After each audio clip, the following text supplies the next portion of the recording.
Meron po bang background bakit numbers 1, 3, 6 yung napili yung hotline? Ang 136 sir is 2002 pa. So, ano pa ba ako nun? Nasa Mindanao pa yata ako nun. So hindi nyo rin Pulis alam. pa ako. Hindi ko rin alam sir ang history kung bakit 136. Kasi marami dati yan. 136, 117, 163, mga may 165 pa yata, may 160 pa. So, again, sa amin naman, nakita lang na 136, nakita ko na yan ang ginagamit ng MMDA. Yun na lang ini-enhance namin. Pagdating naman sir dun sa no contact apprehension policy, ano po ba yung mga challenges ninyo dun sa pag-implement nito at saka yung mga latest development? Ang no contract apprehension policy kasi is simply leveraging technology in the enforcement of traffic laws. Wala tayong bagong traffic law na ini-enforce yan. ROA 4136 pa rin. At dito sa Metro Manila, para sa single ticketing system, yung ating Metro Manila Traffic Code. So, wala tayong bagong ini-implement yan. Kundi, tinutulungan lang natin ang ating mga traffic enforcer na ma-increase ang coverage nila. Okay? So, ang traffic enforcer, pag nakatayo sa kalsada, nakakapag-enforce ng batas. Ngayon, nakikita ang mga violation, nakakapanikit, nanghuli, nakakapanikit. In their absence, andito ang mga kamera. Titingnan natin ang kanilang mga violation, nakakapag-capture ang AI, around mga 6,000, 7,000 yan per day, pero binabalidate ng tao. So may human validation pa rin talaga. So, pag na-validate na, nagiging notice of violation. So, tao at saka camera Yes. magkasama. Yes. Pero sir, yung bang enforcers ba natin, would you say, physically fit tulad ninyo? Dahil pang-araw-araw nakikita ka namin siya sa social media, push-up ka ng push-up. Hindi ko lang alam kung yung mga enforcers ninyo, ganun din ka-physically fit. May minimum health standards naman ang ating mga enforcers. Ngayon, we are making sure through our admin services na sila ay pasado sa ating health standards. Meron po ba kayong waistline o weight policy? Ang palaging standard kasi dyan is plus minus 5. No? Pero sa enforcers natin, wala tayong nakasulat pang hard and fast rule sa policy na yan. Pero we'll think about it and we'll make sure na they are physically fit and physically capable to carry out their duties and mandate in accordance to their job description. Sir, usaping basura naman. Is there any specific problem that you think that needs to be addressed given our basura also compounds our flood mitigation measures? Ang basura kasi is another multifaceted problem, no? The government must ensure the government has to ensure that there is efficient collection and disposal.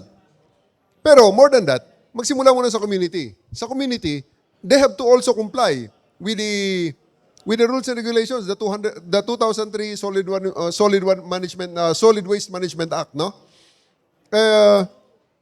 Nandun nakalagay na merong segregation, no?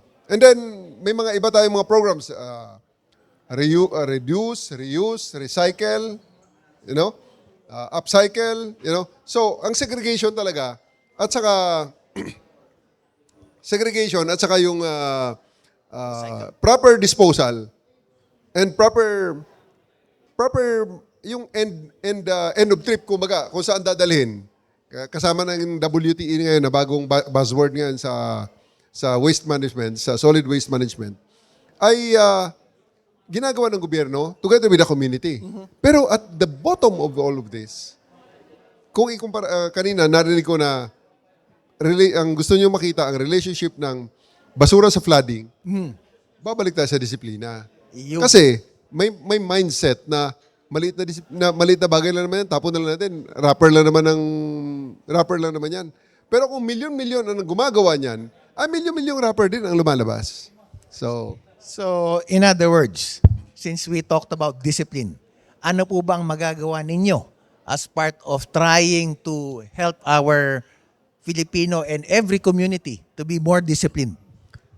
we have programs sa MMDA, si Lola Disiplina, na ginagamit namin na mascot pag kami ay nagkakaroon ng mga outreach sa mga barangay, bayanihan sa estero, bayanihan sa barangay, at iba pang mga program na facing the community. But also, ini-involve namin ang Department of Education. Kahapon nandun ako sa CHED, nag-call ako sa chair ng CHED para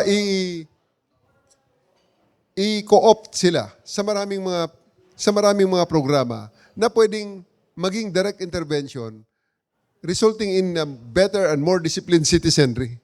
So, kailangan natin hindi lang mula sa bahay, kundi hanggang sa eskwelahan ma-reinforce ang konsepto ng disiplina. So it will be a community-based approach when it comes to education of all people disposing their garbage. Yes, a community, and also gusto namin bata pa talagang ma-inculcate pabalik sa mga bata ngayon na talagang ito ang disiplina na kailangan natin. Ito ang pagmamahal sa bayan, ito ang dapat nating kailangan. Ang gandang pakinggan, GM. Pero isa pang tanong, pagdating sa coordination, nag-coordinate kayo sa CHED, meron po ba kayong coordination, let's say, for DPWH, pagdating po doon sa DOTR, in terms of all of these initiatives ng MMDA? Yes, marami sa mga trabaho ng MMDA. Ang pinakatrabaho ng MMDA, isa sa pinakauna niyang trabaho is interagency coordination. No? Sa regional level, kasi walang regional government ang Metro Manila na elected. So, ang Metro Manila, ang kanyang pinaka-regional government, itong MMDA as mandated by law.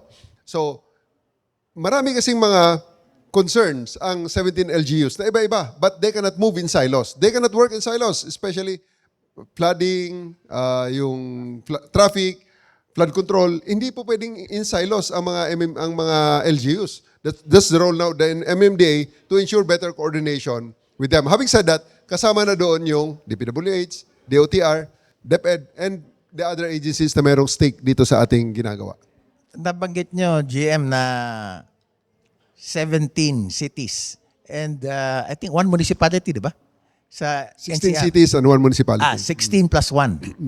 Doon sa mga LGU na yun, meron ba kayong mababanggit na kung sabihin na natin na sakit na ulo na LGU o yung pinakamagaang mag-coordinate na LGU?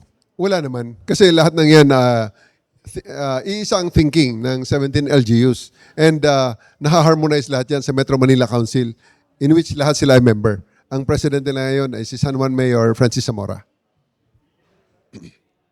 Usaping motorsiklo. Meron po ba kayong plano pagdating sa mga road safety and road discipline ng ating mga motorcycle riders?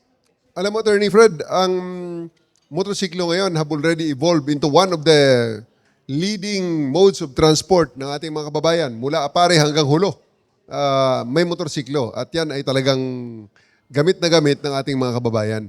So, among the things that we are advocating in MMDA is road safety. Meron kaming Motorcycle Riding Academy.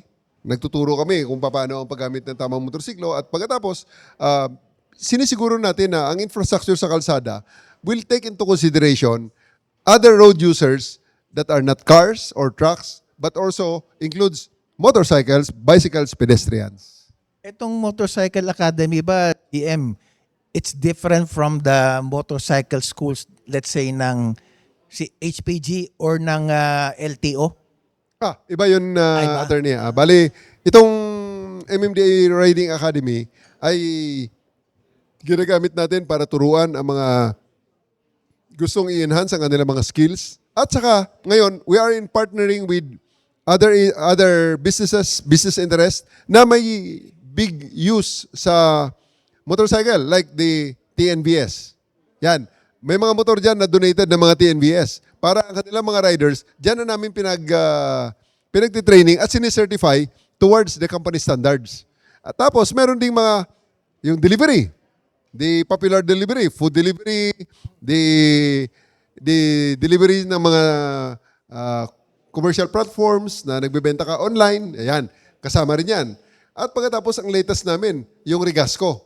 Nag-donate ng 10 motorsiklo ang Regasco ni Congressman Arnal T.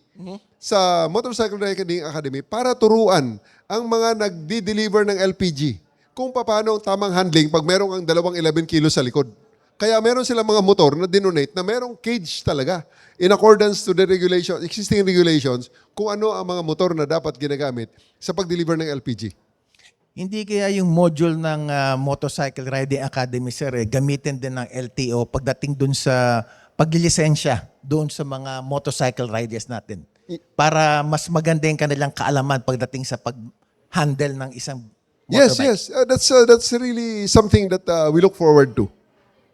Pero nagkaroon na po kayo ng ugnayan with LTO regarding that para naman sa ganun ma-augment yung kanilang licensing procedure sa ating mga motorcycle riders. I-review ko ang latest namin na coordination with the LTO. But MMDA is really closely working closely with the LTO regarding this matter. Okay. Thank you, sir. Isa pang tanong bago kita bigay sa ating media, pagdating sa camera, kamusta ba yung ating estado at mga procurement at pag-install, maintain ng ating mga CCTV camera?